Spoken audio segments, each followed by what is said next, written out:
guys! Welcome to my channel, Nathaniel Travels. Ngayon, magluluto tayo ng adobong manok, ang ating pinaka-paboritong adobong manok. Ayan. Samahan niyo ako sa video ito. Super dali lang siyang matutunan at i-follow yung my steps. So, tara! So, eto guys, ang ating ingredients sa ating pagluluto ng adobong manok. Ayan. So, meron tayong manok na karne ng manok. Isang buong bawang, ayan.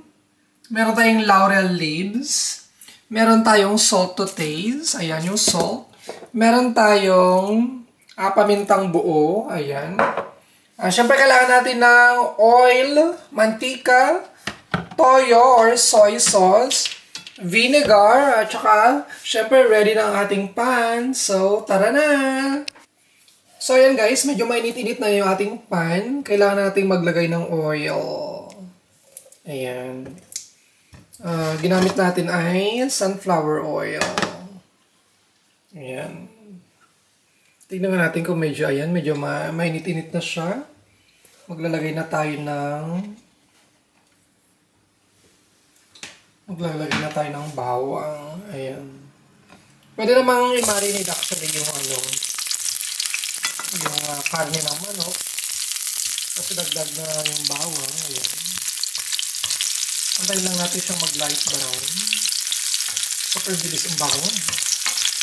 Super bilis lang talaga ng pagluluto ng adobong manok. Huwag natin siyang hayaang masunog guys, ha? Ayan. Super saglit lang ito. Magla-light brown na siya. Ayan. Yan, light brown na. Ang bilis. So, ilalagay na natin yung ating karne ng manok. Dahan-dahanin lang natin. Ilagay na natin guys yung karne ng manok.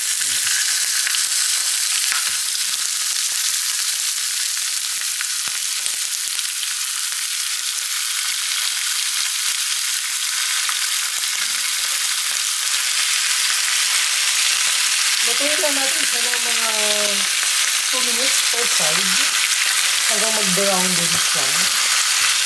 Yun yung ating goal. Light brown. Both sides. Ayan.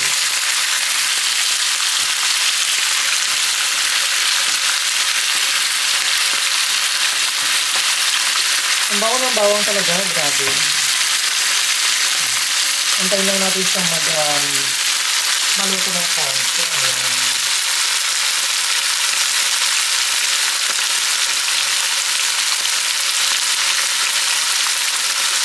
Ayan, medyo na siya. Ito yung konti. Try natin baliktarin mo natin siya.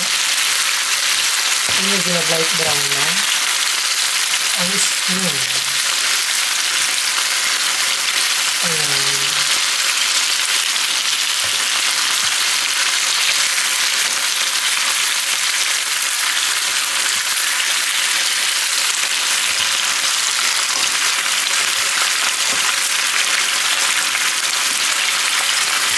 Ayan, medyo na light brown na siya.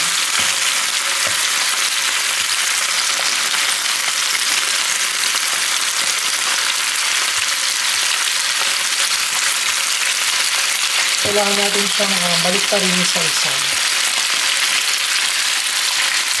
Ayan. Pag nag-light brown din itong kabila, pwede na yan. Antayin lang natin siyang mag-light brown yan.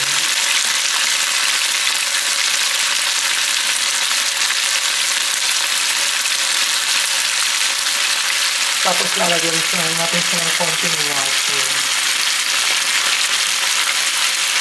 So, ayan guys, light brown na siya, yung color ng ating karne. Maglalagay na tayo ng 1 cup na tubig. Ayan, isang basong tubig. Ayan.